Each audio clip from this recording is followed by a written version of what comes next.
Lotus feet, all the power manifestation and powerful cognition. Every time you manifest powers, surrender to Bhagwan's lotus feet and request him with a humble request to make this as your reality. With a deep seeking and gratitude, let's thank Bhagwan and request him to make all this as our reality. The increasing and decreasing, altering the Ashtama Siddhis, becoming our lifestyle. With that, let's remember Bhagwan in our third eye and end with the Purna mantra. Om Purnamada Purnamidam Purna Purnamudashyate Purnasya Purnamataya Purnameva Vashishyate. Om Shanti Shanti Shanti. Hari Om Tat Sat Sarvam Bhagavate Sri Nithyananda Paramashivam Padaka Arpanamastu. Om Nithyanandam. Thank you, Nithyanandam. See you in the next power manifestation session. Nithyanandam. Nityananda Paramashivoham. Om Nityananda Paramashivoham. Om Nityananda Paramashivoham. Om Nityananda Paramashivoham. Om Nityananda Paramashivoham. Om Nityananda Paramashivoham. Om Nityananda Paramashivoham. Om Nityananda Paramashivoham.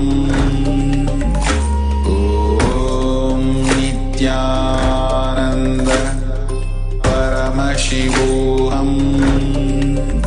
Om Nityananda Paramashivoham. Om Nityananda Paramashivoham.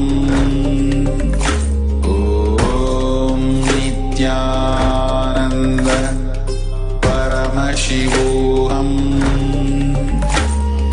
Om Nityananda Paramashivoham. Om Nityananda Paramashivoham. Om Nityananda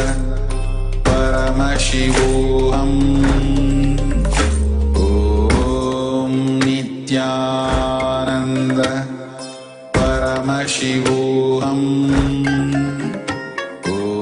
Om Nityananda Paramashivoham. Om Nityananda Paramashivoham. Om Nityananda Paramashivoham.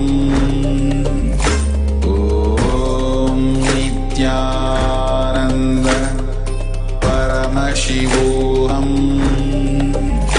Om Nityananda Paramashivoham.